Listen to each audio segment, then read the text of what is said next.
ইসলামাবাদে দীর্ঘ ২১ ঘন্টার আলোচনা, তবে ইরান আর যুক্তরাষ্ট্রের কোনো পক্ষই কোনো চুক্তিতে যাওয়ার বিষয়ে সম্মত হতে পারেনি। এই আলোচনা ব্যর্থ হওয়ার পর ট্রাম্প প্রশাসনের সামনে এখন ৩টি কঠিন পথ খোলা আছে।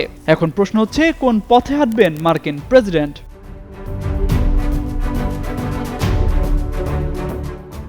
প্রথমত, ইরানের পারমাণবিক কর্মসূচি নিয়ে দীর্ঘ আলোচনা চালিয়ে যাওয়া। দ্বিতীয়ত, যুদ্ধ আবার শুরু করা, যা ইতোমধ্যে আধুনিক ইতিহাসের সবচেয়ে বড় জ্বালানি সংকট তৈরি করেছে।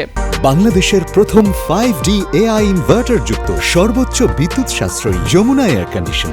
তৃতীয়ত, হরমুজ প্রণালীর নিয়ন্ত্রণ নিয়ে দীর্ঘ লড়াইয়ে জড়িয়ে পড়া।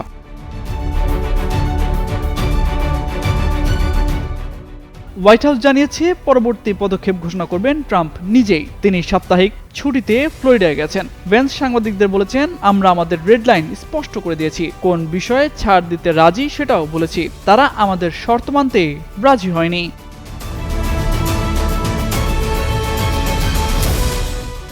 বিশেষ দূত স্টিভ উইটকফের ভাষায়, ইরানের উচিত সহজভাবে আত্মসমর্পণ করা, কিন্তু অতীতের অভিজ্ঞতা বলছে ভিন্ন কথা।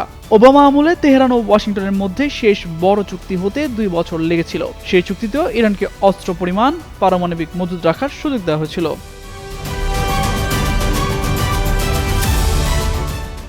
মূল সমস্যা হলো ইউরেনিয়াম সমৃদ্ধকরণ। ইরান বলছে, পারমাণবিক অস্ত্র বিস্তার রোধ চুক্তির স্বাক্ষরকারী হিসেবে নিজের মাটিতে ইউরেনিয়াম সমৃদ্ধ করা তাদের অধিকার। যুক্তরাষ্ট্র বলছে, এটাই প্রমাণ করে ইরান সবসময় পারমাণবিক অস্ত্র তৈরির সুযোগ রাখতে চায়। 40 দিনের যুদ্ধ এই অবস্থানকে নরম করেনি, বরং আরও শক্ত করেছে। দুই পক্ষই মনে করছে প্রথম দফায় তারা জিতেছে। সে কারণে কেউই এখন সমঝোতার মেজাজে নেই বলে মনে করছেন সমর বিশ্লেষকরা। তামজিদ মির্জা, যুগান্তর নিউজ।